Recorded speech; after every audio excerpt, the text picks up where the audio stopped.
பத்திரிகை சகோதரர்கள் அனைவருக்கும் இனிய புத்தாண்டு வாழ்த்துக்களை தெரிவித்துக் கொள்கின்றோம்.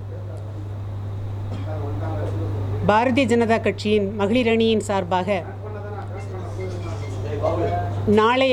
நாளைய தினம் 3ஆம் தேதி வெள்ளிக்கிழமை கண்ணகி நீதி கேட்ட மதுரையிலிருந்து ஆளுகின்ற திமுக அரசை நீதி கேட்டு மாபெரும் நீதி பேரணியானது நடத்த இருக்கின்றோம். இன்றைக்கு தமிழ்நாடு முழுவதிலுமாக நாம் பார்த்தோம் என்று சொன்னால் எங்குமே பெண்களுக்கு பாதுகாப்பு இல்லாத ஒரு சூழ்நிலையை பார்க்க முடிகின்றது. அது பள்ளி குழந்தைகள் முதல் வயதானவர்கள் வரைக்கும் இன்றைக்கு தமிழகத்தில் பாதுகாப்பற்ற ஒரு சூழ்நிலையை நாம் பார்க்குறோம். இதுக்காக நாம் குரல் கொடுத்தோம் அப்படின்னு சொன்னால், விழிப்புணர்வோடு இருங்க அப்படின்னு சொன்னால், பெண்கள் இறங்கி வந்து நாங்கள் போராடுறோம் அப்படின்னு சொன்னால் அதற்கான அனுமதி அரசாங்கத்தால் மறுக்கப்படுகின்றது. இந்த போராட்டம் அப்படிங்கிறத விட தமிழ்நாட்டில் இந்த மாதிரியான ஒரு சூழ்நிலை இருக்குது, பெண்கள் பாதுகாப்பாக இருங்க அப்படிங்கக்கூடிய ஒரு விழிப்புணர்வை தான் நாம் ஏற்படுத்த போகின்றோம். அதற்கு கூட இங்கே இருக்கக்கூடிய ஆளுகின்ற அரசாங்கம் அனுமதி கொடுக்க மறுக்கிறாங்க. ஏன்னா அவங்களுக்கு தெரியும், இந்த அண்ணா பல்கலைக்கழக வளாகத்திலே மாணவிக்கு நடந்த இந்த பாலியல் துன்புறுத்தலுக்கு உடந்தையாக இருந்தது, அதை செய்தது அங்கே திராவிட முன்னேற்ற கழகத்திலே இருக்கக்கூடிய கட்சிக்காரர் அப்படிங்கிறது எல்லாருக்குமே தெரியும். அன்னைக்கு இவர் தான் குற்றவாளின்னு தெரிஞ்ச உடனே கைது பண்ணிட்டு ராத்திரியே விட்டாங்க. நாங்கள் கேட்குறோம், இரவு விட்டீங்கல்ல, விட சொன்னது யார் அந்த சார் அப்படின்னு உங்களுக்காவது தெரியுமா? யார் அந்த சார்? இன்றைக்கு நம்முடைய விசிகாவினுடைய தலைவர் சென்னை ஏர்போர்ட்டில் அவரும் கேட்குறார், யார் அந்த சார் அப்படின்னு. அப்போது இது யார் செய்திருக்கிறாங்க அப்படிங்கக்கூடியது காவல்துறைக்கும் தெரியும், ஆளுகின்ற அரசாங்கத்துக்கும் தெரியும். ஆனால் இது வரைக்கும், இன்னை வரைக்கும் அனைத்து கட்சியும் போராடியாச்சு. அது எல்லா கட்சியினுடைய போராட்டத்துக்கு அப்புறமும் கூட முதலமைச்சர் மௌனம் சாதிக்கிறார் அப்படின்னு சொன்னால் அதுக்கு என்ன காரணம்? இன்றைக்கி நாங்கள் போராடுறோம் அப்படின்னு சொன்ன உடனே மணிப்பூரை பாரு, அங்கே நடந்த பிரச்சனை பாரு அப்படின்னு கேள்வி கேட்குறாங்க. மணிப்பூர் இஷ்யூவே வேறு, மணிப்பூரில் நடந்த பிரச்சனையே வேறு. இது மணிப்பூரை பாருன்னு சொல்லக்கூடிய திராவிட முன்னேற்ற கழகத்தில் இருக்கக்கூடியவங்க வெஸ்ட் பெங்காலில் நடந்த பிரச்சனை பற்றி ஏன் பேச மாட்டேங்கிறாங்க? அதே சம்பவம் சந்தோஷ் காலியில் இதே மாதிரி பெண்களை பாலியல் பலாத்காரம் பண்ணப்போ ஏன் இவங்க குரல் கொடுக்கலை? அப்போ மெழுகுத்திரியெல்லாம் ஏந்தி மணிப்பூரில் நடந்த பிரச்சனைக்கு நம்மளுடைய கனிமொழி அம்மா வந்தாங்கல்ல.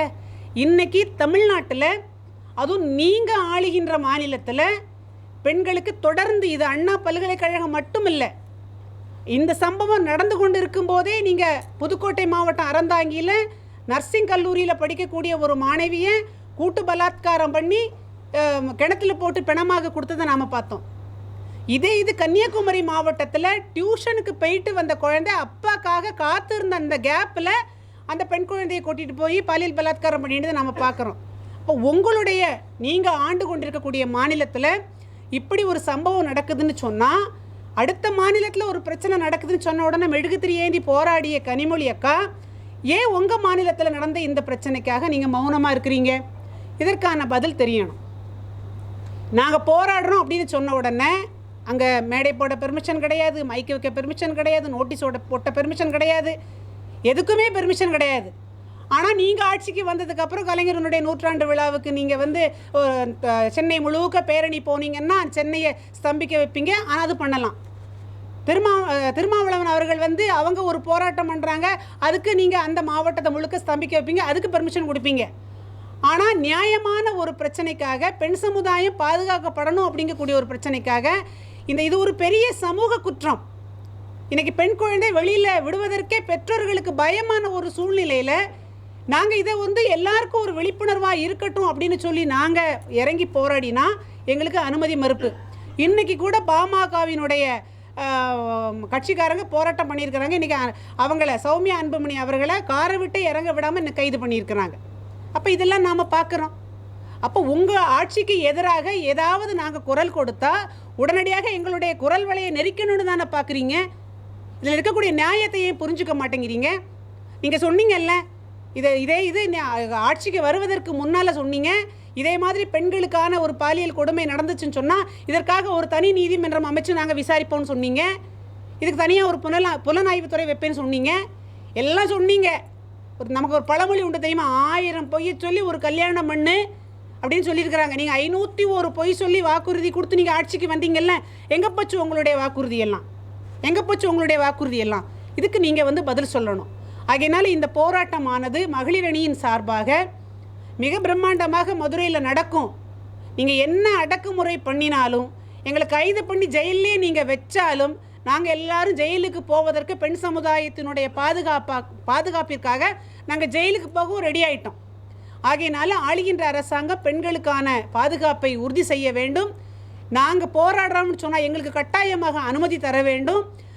ஏன்னா இன்றைக்கி வந்து டாஸ்மாக் என்கக்கூடிய போதை, இதுவும் நீங்கள் சொன்னீங்க. இந்த இடத்துல நான் இதையும் பதிவு பண்ண விரும்புகிறேன். டாஸ்மாக் நாங்கள் வந்தால் கடைகள் எல்லாம் மூடுவோம்னு சொன்னீங்க. இதெல்லாம் கேட்டதுக்கப்புறம் யார் சொன்னேன்னு திருப்பி கேட்குறீங்க. அப்போ டாஸ்மாக் எங்கக்கூடிய போதை, தமிழ்நாட்டில் போதையினுடைய கலாச்சாரம் தமிழ்நாட்டில் பரவி இருக்குது. இதுக்கு முன்னால் நீங்கள் பார்த்தீங்கன்னா தெரியும். இப்போ சமீபமாக ஒரு வார்த்தையை நிறைய கேள்விப்படுறோம், கூட்டு பலாத்காரம். இதுக்கு முன்னால் இது நடந்திருக்கலாம். ஆனால் இன்றைக்கு இத்தனை மீடியாக்கள் இருக்கிறீங்க. மீடியாக்களுக்கும் இதில் கடமை இருக்கிறது, உங்களுக்கும் பொறுப்பு இருக்கிறது. இந்த மாதிரியான, ஏன்னா நம்ம வீடுகள்லேயும் பெண் குழந்தைகள் இருக்கிறாங்க. அது மனைவியா, மகளா, சகோதரியா, நம்ம வீடுகள்லேயும் பெண்கள் இருக்கிறாங்க. நம்ம வீட்டு பெண்களும் பாதுகாப்பாக வெளியில் போயிட்டு வரணும்னு சொன்னால் நீங்கள் இந்த மாதிரியான இஷ்யூஸை வந்து பெருசாக மக்கள் மத்தியில் விழிப்புணர்வு ஏற்படுத்தினா மட்டும்தான் நடக்கும். இன்றைக்கி அதெல்லாமே பார்த்திங்கன்னா எல்லா இடங்கள்லையும் கூட்டு பலாத்காரம் அப்படிங்கக்கூடிய வார்த்தை இன்றைக்கி ரொம்ப பிரபலமாக, ஒரு பெண் தனியாக போக முடியல.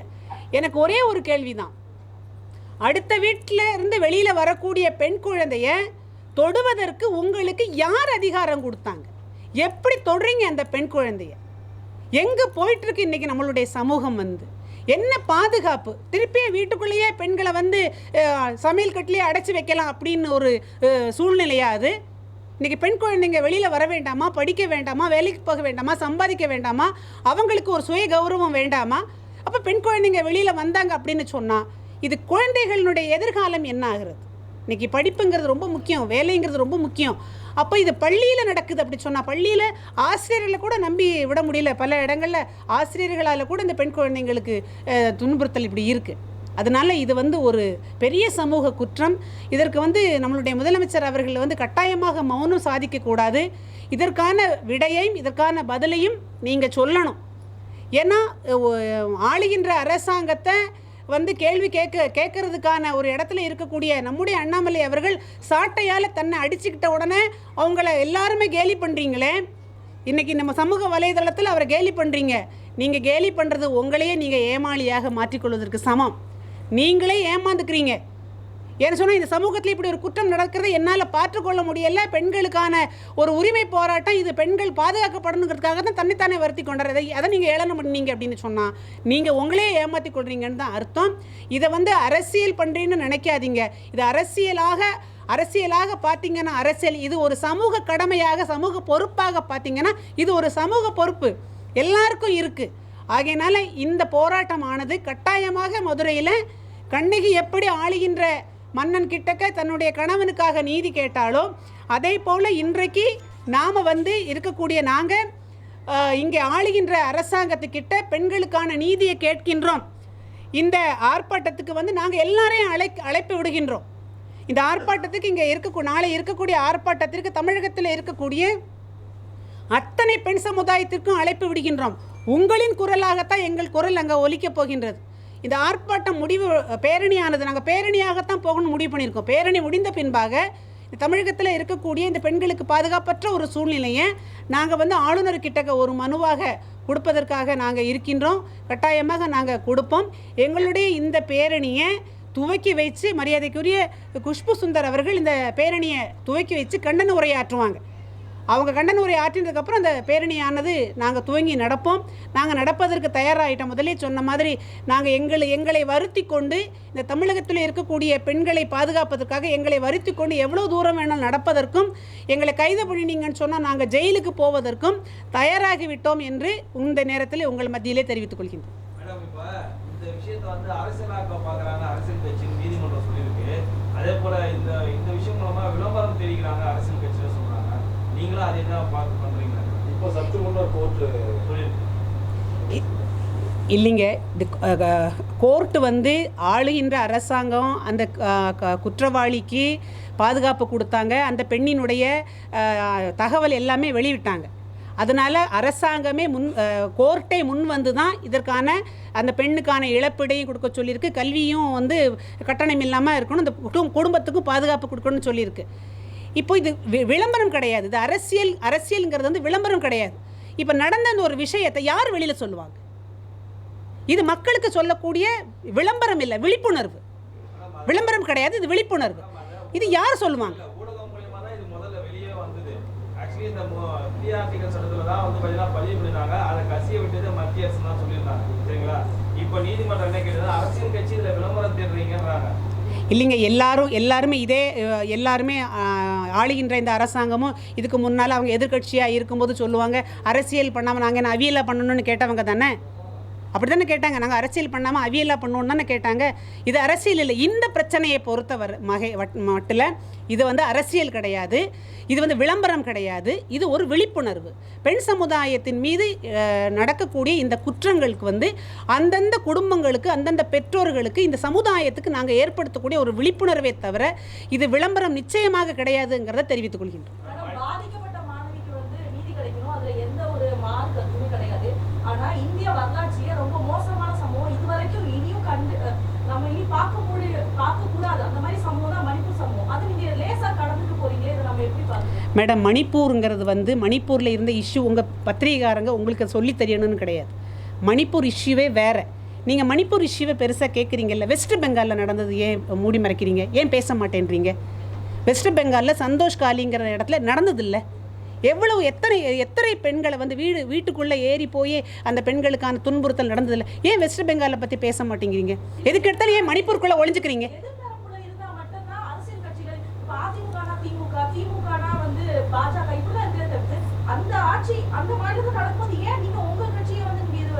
இல்லைங்க, தண்டனைங்கிறது வந்து தப்பு வந்து யார் செஞ்சாலும் தண்டிக்கப்பட வேண்டியது தான். அதில் எந்த மாற்று கருத்தும் கிடையாது. அது கட்சிக்கு அப்பாற்பட்டு பெண்கள் மீது யார் கை வைத்தாலும் அவர்களுக்கு கடுமையான தண்டனை கொடுக்கணும். நம்மளுடைய மோடி ஐயா அவர்கள் வந்து 12 வயதுக்கு கீழே இருக்கக்கூடிய பெண் குழந்தைகளை வந்து பலாத்காரம் பண்ணினாங்கன்னு சொன்னால் மரண தண்டனை கொடுக்கணும்னு சொன்னாங்க. இது இந்த மரண தண்டனை என்பது தீர்வு ஆகாதுன்னு சொல்லிட்டு இங்கே இருக்கக்கூடிய நம்மளுடைய எம்பி சொன்னாங்களா இல்லையா? ஒரு குற்றத்துக்கு மரண தண்டனை என்பது தீர்வு ஆகாதுன்னு இங்கே இருக்கக்கூடிய எம்பி சொன்னாங்களா இல்லையா? அப்போ சட்டங்கள் கடுமையாக்கப்படும் போது தான் இந்த குற்றங்கள் குறையும். நீங்கள் சட்டங்கள் கடுமையாக கொண்டு வரும்போது நீங்கள் என்ன பண்ணுறீங்க? அதுக்கான அந்த சட்டத்தை முன்னெடுத்துட்டு கொண்டு போகிறதுக்கு நீங்கள் அனுமதிக்க மாட்டேங்கிறீங்களே. அதுதான் எங்களுடைய கேள்வி. தமிழக அரசு வந்து கைது பண்ணிட்டாங்க, அவர்கிட்ட விசாரணை பண்ணிட்டு இருக்காங்க. நீதிமன்றத்தில் வழக்கு போயிருந்து 25 லட்சம் ரூபா நீதி கொடுக்க சொல்லியிருக்காங்க. அந்த குடும்பத்துக்கு பாதுகாப்பு, அந்த பொண்ணோட கல்வி செலவு எல்லாம் எழுதி சொல்லியிருக்காங்க. இன்னும் இந்த வழக்கில் வேற என்ன செய்யணும்னு நினைக்கிறீங்க? என்ன சொல்றீங்க? இந்த பிரச்சனை வந்து இந்த மாணவிக்கு நடந்த பிரச்சனையோட நிற்கக்கூடாது.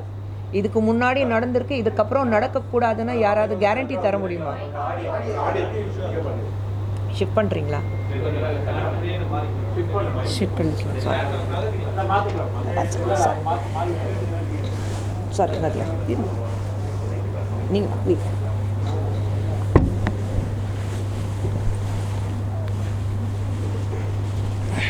கேட்குதா? ஓகே.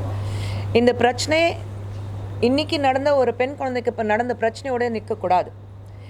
25 லட்ச ரூபா அவள் கொடுத்தாச்சு அந்த குழந்தைக்கு. அவள் வந்து வாழ்க்கையில் எந்த அளவுக்கு பாதிக்கப்பட்டிருக்கா அது யாரையும் சாகிற வரைக்கும் அவளால் மறக்க முடியுமா? அவள் குடும்பத்துக்கு நடந்த பிரச்சனை அவங்களால மறக்க முடியுமா? பெற்றோர்களுடைய அந்த துன்பு இது வரைக்கும் அந்த குழந்தை இருக்கிற வரைக்கும், அவங்க உயிரோடு இருக்கிற வரைக்கும் அந்த துன்பம் இருக்க தானே செய்யும். ஒவ்வொரு முறையும் அந்த குழந்தை ஒரு நிமிஷம் எங்கேருந்து வெளியிலேருந்து உள்ளே வரும்போது அந்த பயம் இருந்துகிட்டே தான் இருக்கும். ஒரு இருட்டு பார்த்த பயம் இருக்கும், ஒரு ஆம்பளை தனி ரோட்டில் பார்த்தா பயம் இருக்கும், ஒரு ரூமில் ஒரு பையனோட இருந்தால் பயமாக இருக்கும்.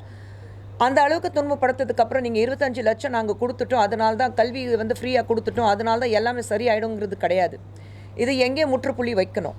அரெஸ்ட் பண்ணோன்னே ஏன் விட்டீங்க? அவன் ஹிஸ்ட்ரி ஷீட்டர் தானே, ஏற்கனவே அவன் மேலே பல கேசஸ் இருக்குல்ல, ஏற்கனவே ஒருத்தனை வந்து கிட்னாப் பண்ணிவிட்டு அங்கேருந்து 25 லட்ச ரூபா கேட்டு அது 12 லட்ச ரூபா கொடுத்ததுக்கப்புறம் மறுபடியும் விடாமல் போலீஸால் வந்து 2018 ஏதோ வந்து ஒரு 30 வருஷத்துக்கு முன்னாடி நடந்த சம்பவம் கிடையாது, இப்போ தான் ஒரு 6 வருஷம் கூட ஆகலை, 6 வருஷத்துக்கு முன்னாடி நடந்த சம்பவம். ஸோ ஹிஸ்ட்ரி ஷீட்டர் எந்த வகையில் ஃப்ரீயாக விட்டுருக்கீங்க? இது complete fall of law and order தான் நாங்கள் சொல்கிறோம். இதுதான் முதலமைச்சர்கிட்ட கேள்வி கேட்டுட்ருக்கோம். இன்றைக்கி நடந்த பிரச்சனையில் நேற்று வந்து இந்த பிரச்சனை நடக்கலை, நாளைக்கு நடக்காது அப்படிங்கிறது கிடையாது. ஒவ்வொரு முறையும் ஒரு பிரச்சனை தமிழகத்தில் ஒரு பெண்களுக்கு வந்து இந்த மாதிரி பாலியல் தொல்லை நடக்கும்போது நீங்கள் பணம் கொடுத்துறீங்க, நீங்கள் வந்து ஓகே இது வந்து இந்த கட்சியில் சார்ந்தவன் அந்த கட்சியில் சார்ந்தவன் அதுதான் பெருசுப்படுத்திட்டுருக்கீங்க. ஒரு விஷயம் மட்டும் நம்ம தெளிவாக புரிஞ்சுக்கணும். ஒரு பெண் பாலியல் தொல்லை நடக்கும்போது எந்த கட்சி ரீதியாக பேசக்கூடாது. இன்றைக்கி நாங்கள் வந்து பாஜக ஆஃபீஸில் இருக்கோம், ஆனால் நாங்கள் வந்து பாஜக சார்பாக நாங்கள் பேசலை. ஒரு பெண்ணுங்கிறது முறையில் நாங்கள் எல்லோரும் இங்கே கலந்து பேசிகிட்ருக்கோம். எங்களுக்கு பின்னாடி பாஜக இருக்குது, அது வேறு விஷயம். ஆனால் தயவு செஞ்சு அது பொலிட்டிக்கல் ஆக்காதீங்க. ஒவ்வொரு முறையும் நீங்கள் வந்து எந்த ஒரு சோஷியல் பிளாட்ஃபார்ம் இருந்தாலும் முதல்ல நீங்கள் ஆடுற மாநிலத்தில் இது நடக்கலையா, உங்கள் மாநிலத்தில் இது நடக்கலையா? பெண்கள் வந்து உங்களுக்கு ஒரு பொலிட்டிக்கல் ஃபுட்பால் கிடையாது, இங்கே அங்கே தூக்கி வீசி அவளை பற்றி பேசுகிறதுக்கு. முதல்ல இந்த பெண் குழந்தைக்கு நான் வந்து நிச்சயமாக பாராட்டுவேன். நான் தைரியமாக வெளியே வந்து பேசினேன். நிறைய பெண்கள் பயத்தில் பேச மாட்டேங்கிறாங்க.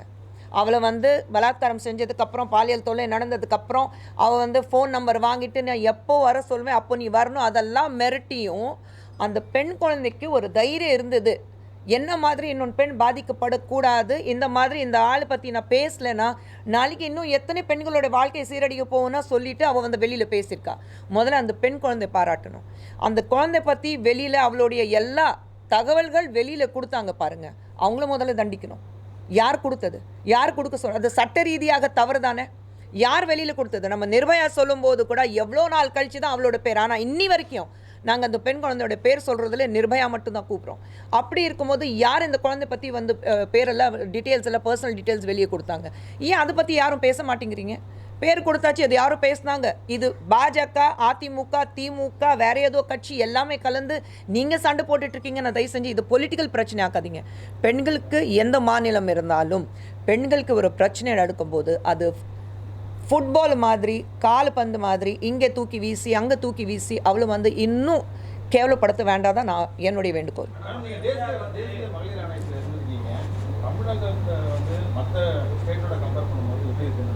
நான் இப்போது NCW மெம்பர் இல்லை, அதனால தான் அதை பற்றி என்னால் பேசக்கூடாது. இருந்திருக்கேன் அதனால தான், ஆனால் இப்போ இல்லை. ஸோ அதை பற்றி நான் இப்போ பேசவும் கூடாது.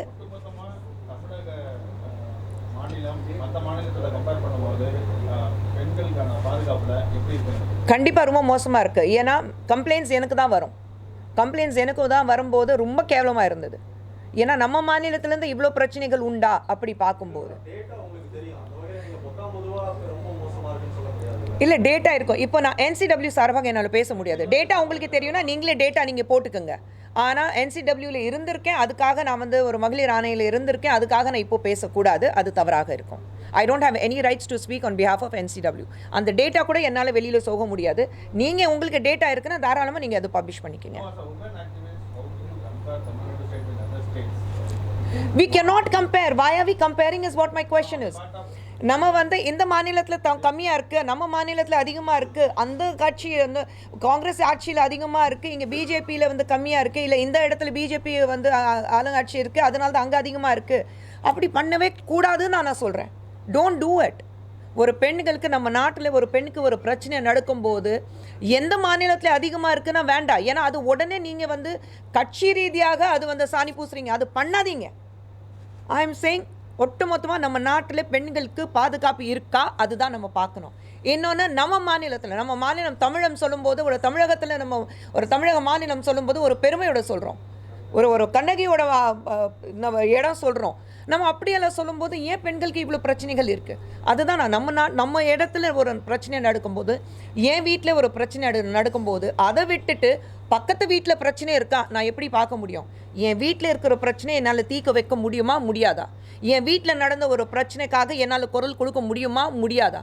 என் வீட்டில் ஒரு பிரச்சனை நடக்குது. இப்போ இன்றைக்கி திமுக பார்த்தீங்கன்னா என் வீட்டில் ஒரு பிரச்சனை நடக்குது, ஆனால் அதுக்கு நான் கண்ணு மூடிட்டு ஒன்றுமே இல்லை, எல்லாமே சரியாக இருக்குது, மேலேருந்து மழைப்பு பூசி பக்கத்து வீட்டில் என்ன பிரச்சனை இருக்குது முதல்ல அதை பற்றி பேசு. கண்ணாடி வீட்டில் உட்காந்துட்டு இன்னொன்று வீட்டில் கல் வீசக்கூடாது தான் நான் சொல்லுவேன்.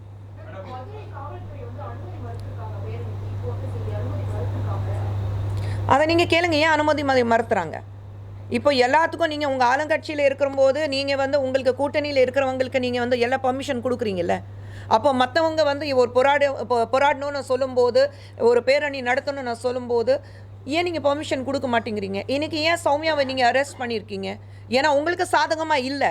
இன்னொன்று தவறு நடந்திருக்கு. தவறு நடக்கும்போது உங்களால் அதை தட்டி கேட்குறதுக்கு உங்களுக்கு தைரியம் கிடையாது. ஆனால் மற்ற பெண்களுக்கு தைரியம் இருக்கும்போது அதுவும் நீங்கள் தடுக்கிறீங்க.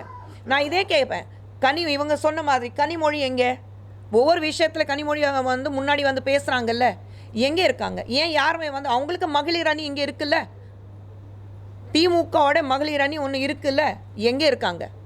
நாங்கள் மகளிர் அணி சார்பாக இங்கே உட்காந்து ப்ரெஸ் மீட் கொடுக்குறோம், பேசுகிறோம். நாளைக்கு எங்களை கைது பண்ணாலும் பரவாயில்ல, நாங்கள் பேரணிக்கு போவோம். சௌமியா என்னை அரெஸ்ட் பண்ணாலும் பரவாயில்ல, நான் பேரணிக்கு போவேன், போராட்டத்துக்கு போவேன். அரெஸ்ட் ஆனாங்க. நான் சொல்கிறேன், ஏன் கொஞ்ச நாளுக்கு முன்னாடி நம்ம மறுபடியும் இந்த மாதிரி பேரணி நடத்தும் போது, போராட்டம் நடக்கும்போது தமிழிசை சௌந்தரராஜன் அரெஸ்ட் பண்ணாங்க 2 முறை. நாங்கள் அதுக்கு பயப்படலை. ஆனால் உங்கள் சார்பாக எந்த பெண் தெருவுக்கு வந்தா? உங்கள் சார்பாக யார் குரல் கொடுத்தா? யாராவது திமுகலேருந்து இது வரைக்கும் ஒரு பெண் மந்திரி இருக்கட்டும், இல்லை ஒரு எம்பி இருக்கட்டும், ஒரு எம்எல்ஏ இருக்கட்டும், யாராவது குரல் கொடுத்தாங்களா? ஏன் எல்லாரும் மௌனமாக இருக்கீங்க நான் கேட்குறேன். டெக்னிக்கல் எரர்ன்றாங்க. இது மற்ற மாநிலத்துல பண்ணாம தமிழகத்துல மட்டும் ஏன் பண்றாங்கன்னு சீமானே கேள்வி கேட்கும். ஏங்க, சீமான் அவர்கள் பற்றி நான் பேச விரும்பலைங்க. சீமான் அவர்கள் நம்ம மாநில முதலமைச்சர் பார்த்து கேள்வி கேட்டாக்க அது நியாயமாக இருக்கும். சரிங்களா? ஒரு குற்றம் சாட்டணுங்கிறதுக்காக நீங்கள் என்ன வேணாலும் சொல்லலாம். ஸோ சீமான் அவர்களுக்கு நான் பதில் கொடுக்க விரும்பல. சென்னை ஹைகோர்ட்ல அதை ரிப்போர்ட் பண்ணியிருக்காங்க. ஐபிசி செக்ஷன் பிஎன்எஸ்ல மாற்றப்படும் போது அந்த டெக்னிக்கல் எரரால தான் எஃப்ஐஆர் ரிலீஸ் ஆயிருக்கு அப்படின்னு சொல்லிட்டு. அதை எப்படிங்க டெக்னிக்கல் எரரில் ரிலீஸ் ஆகும்? ஹைகோர்ட்டில் ரிப்போர்ட் பண்ணியிருக்காங்க. ஹைகோர்ட்டோடைய ஆர்டர் அதுதானா? High court approved of that. Has high court accepted that there's a technical error? நம்ம அது ஒன்று பார்க்கணும்ல. நீங்கள் யார் வேணாலும் நீங்கள் மனு தாக்கல் பண்ணலாம், சொல்லலாம் இது technical error. But I am saying அதுக்கு தானே உங்களுக்கு தனிப்பட்ட முறையில் உங்களுக்கு சட்டம் இருக்குது. நீங்கள் அதுதானே பார்க்கணும்.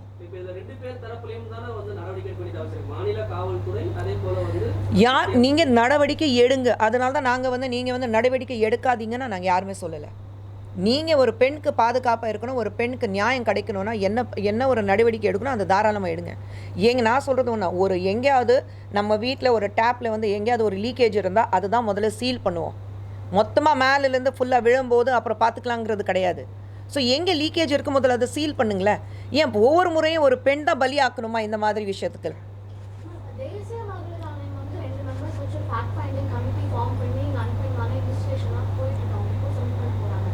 மாநில மகளிர் ஆணையம் நம்ம ஸ்டேட்ல இருக்கு. அவங்க இதை பத்தி அந்த மாதிரி கமிட்டியோ இல்லை எதுவும் பண்ண மாதிரி தெரியல. அவங்களோட நடவடிக்கை ஒன்றுமே பண்ணலையே. ஸ்டேட் உமன் கமிஷன் இருக்குது, எங்கே இருக்காங்க? அவங்க போனாங்களா? கவர்னர் பார்த்தாங்களா? ஒரு ஸ்டேட்மெண்ட் கொடுத்தாங்களா? நாங்கள் இதுக்கு அகேன்ஸ்ட் ஆக்ஷன் எடுக்க போகிறோன்னு சொன்னாங்களா? ஒன்றுமே பண்ணலை.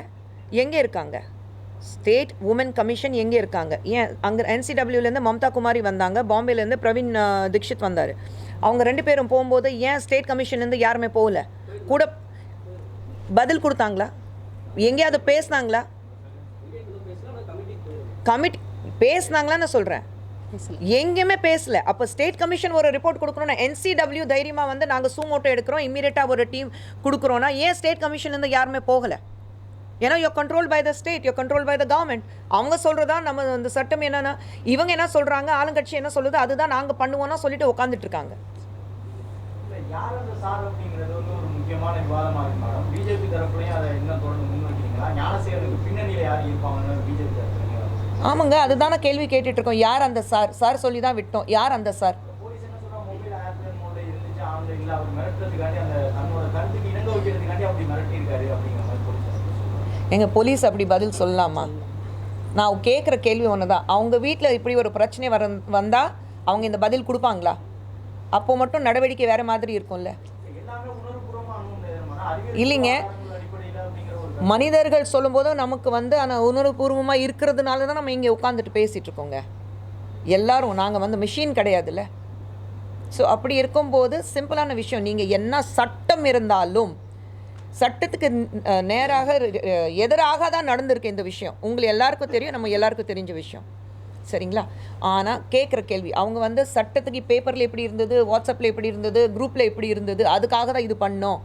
உங்கள் வீட்டில் நடந்தால் இது பதில் வருமானா? என்னோட கேள்வி அதுதான். வராதுல்ல. அப்போ அந்த குழந்தை உங்கள் வீட்டு குழந்தைனை பார்த்துக்கங்கன்னு நான் சொல்கிறேன்.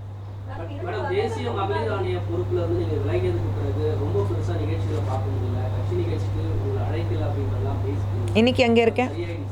இன்னைக்கு இங்கே இருக்கேன். நான் எங்கேயுமே வந்து ஃபர்ஸ்ட் ஆஃப் ஆல் அன்றைக்கி நடந்த விஷயம் வந்து ரொம்ப தவறானது. ஆர்டிக்கல் 21 கான்ஸ்டிடியூஷன் படி என் அனுமதி இல்லாமல் என் வாய்ஸ் ரெக்கார்டு பண்ணுறது மிகப்பெரிய குற்றமாகும், சரிங்களா?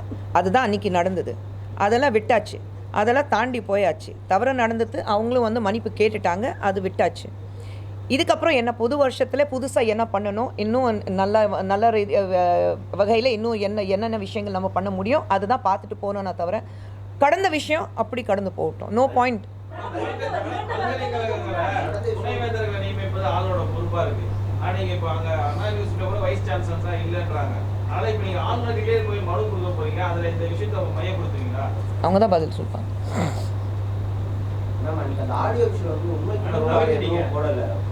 என்னங்க அந்த ஆடியோ விஷயம் வந்து உண்மைக்கு புறம்பாக பேசுன அந்த ஆடியோ. ஆமாம், அந்த ஆடியோவில் நான் என்ன பேசியிருக்கேன் தம்பி? நீங்க பேசுனது தான். ஆமாங்க, பேசுனது நான் இல்லை சொல்லவே இல்லையே. பேசுனது என் குரல் தானே, நான் இல்லை சொல்லவே இல்லையே. அதுக்கு நான் மறுப்பு தெரிய வச்சேனா? இல்லையே. ஆனால் நான் போடுறதுக்கு வாய்ஸ் ரெக்கார்ட் பண்ணுறதுக்கு அனுமதி கொடுக்கலையே. பிரீச் ஆஃப் ட்ரஸ்ட் அது ஒன்று இருக்குது. மேடம், 2 வருடங்களுக்கு முன்னாடி வந்து மாணவிய பரங்கிமலையில வந்து ட்ரெயின்ல வந்து தள்ளிவிட்டு கொலை பண்ண அந்த சதீஷ் வந்து மரண தண்டனை விதிச்சிருக்காங்க. இதை நீங்க எப்படி பாக்குறீங்க? நம்ம சமுதாயத்தில், நம்ம நாட்டில் ஒரு மிக இந்த மாதிரி ஒரு சிவிய தண்டனை கொடுக்காத பட்சத்தில் இந்த மாதிரி தவறுகள் நடந்துட்டு தான் இருக்கும். இங்கே குற்றம் செய்கிறவங்க நம்ம நாட்டோட எல்லை தாண்டி போன உடனே குற்றம் பண்ணுறதுக்கு எங்கேயாவது எச்ச துப்புறதுக்கு யோசிக்கிறாங்கல்ல. அப்போ நம்ம நாட்டில் மட்டும் ஏன் அந்த பயம் கிடையாது? ரோடில் ஒரு ட்ராக்கில் போயிட்டுருக்கும்போது ரோடு ட்ராக் மாறி நீங்கள் வேறு லேனில் போகிறதுக்கு பயப்படுவாங்கல்ல. ஒரு சிக்னலில் நிற்கும்போது ரெட் இருந்தால் எல்லோ விழுந்தாலும் உட்காந்து நின்றுடுவாங்கல்ல. அதை தாண்டி போகக்கூடாது. ஜெப்ரா கிராசிங் அந்த கோடு இருக்கும், அதை தாண்டியும் போக மாட்டாங்க. நம்ம நாட்டில் மட்டும் ஏன் நீங்கள் வந்து அந்த சட்டத்தை மதிக்க மாட்டேங்கிறீங்க நான் கேட்குறேன். இவ்வளோ பார்க்கக்கூடியவங்க இதே ஆண்கள் வந்து வெளிய நாட்டில் போய் ஒரு பெண் தொடுறதுக்கு ஒரு வகை இல்லை, 1000 தடவை யோசிப்பாங்க. அப்போ நம்ம நாட்டில் இருக்கிற பெண்கள் அவ்வளோ இலவமாக போச்சு. யார் வேணாலும், யார் வீட்டு பெண் இருந்தாலும் நான் தொடுவேன், நான் என்ன வேணாலும் பண்ணுவேன். அந்த சட்டத்தோடைய பயம் ஏன் கிடையாது? இந்த மாதிரி ஒரு மரண தண்டனை, இந்த மாதிரி ஒரு கடுமையான தண்டனை கொடுத்தா தான் அந்த பயம் வரும். நம்ம நாட்டில் பயம் வர வரைக்கும், அந்த சட்டத்தோட பயம் வர வரைக்கும் எதுவுமே நடக்காது. ஏனுங்க, ஏன் இது வரைக்கும் என்ன பிரச்சனை நடந்தது? குஷ்பு சுந்தருக்கு என்ன பிரச்சனை இருக்கு? நல்லா தான் இருக்கேன்.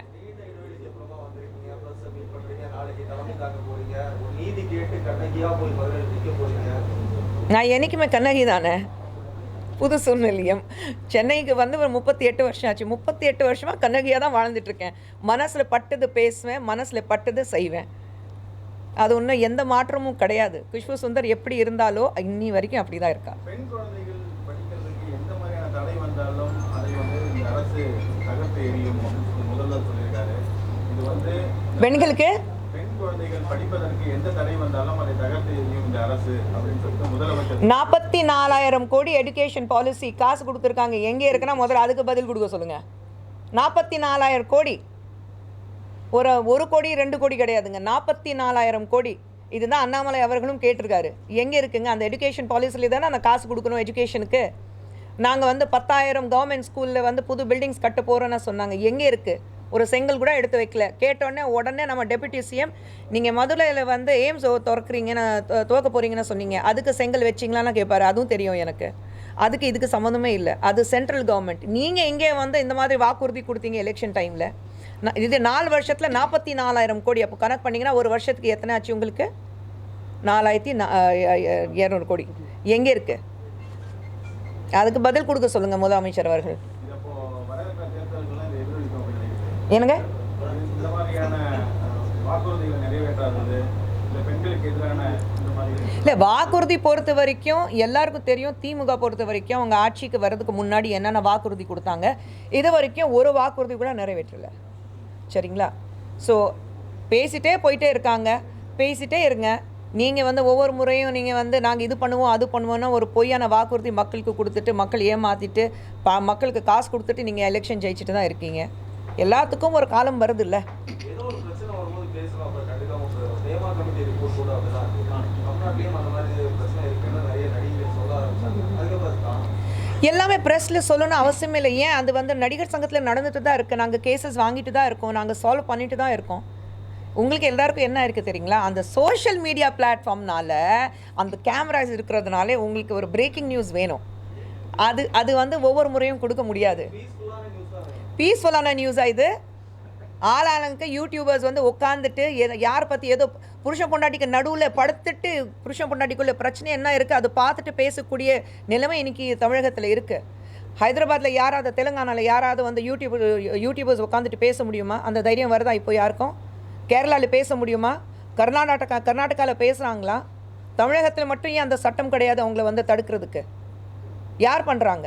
கவர்மெண்ட் ஏதாவது ஆக்ஷன் எடுக்கிறாங்களா? இல்லை. நாங்கள் பேசி தான் யூடியூபர்ஸ் மன்னிப்பு கேட்க வைக்கிறோம். அந்த யூடியூபர்ஸ் கிட்டே வந்து அந்த வீடியோ ஏன் இவ்வளோ அசிங்கமாக பேசுகிறீங்கன்னு மன்னிப்பு கேட்க வைக்கிறோம்.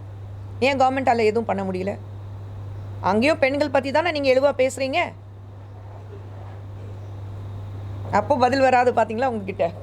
துணைவேந்தர் விவகாரத்தை ஆளுநர்கிட்ட மனு கொடுப்பீங்களா? ஏன்னா எம்ஜிஆர் கல்லூரியில் துணைவேந்தர் சரியா இல்லை.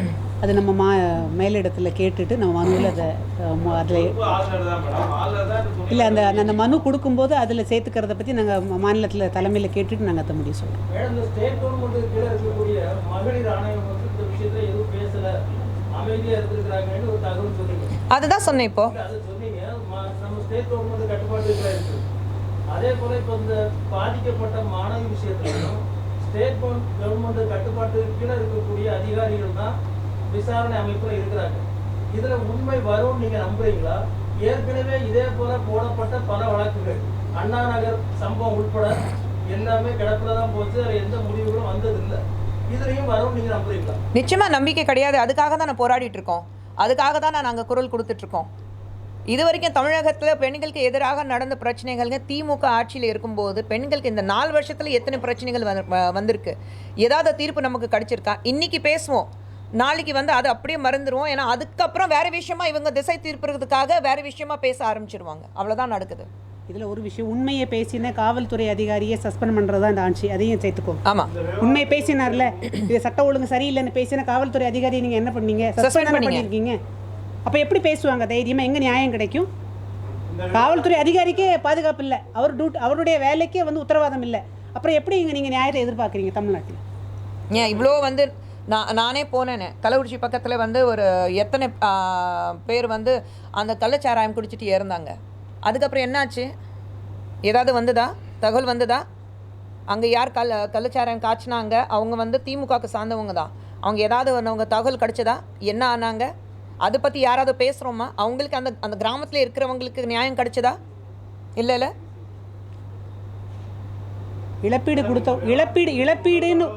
இழப்பீடுன்னு ஒன்று கொடுத்த உடனே அந்த பிரச்சனைக்கு முற்றுப்புள்ளி வைக்கலாம்னு நினைக்கிறாங்க. அவ்வளோதான், முடிஞ்சு போச்சு. Okay, ton. ஓகே, கண்டிப்பாக நன்றி. ரொம்ப எல்லாரும் வாங்க, உங்க எல்லாரையும் அழைக்கிறோம். இங்கிலீஷ் யார் கேட்குறேன்? Okay, sure.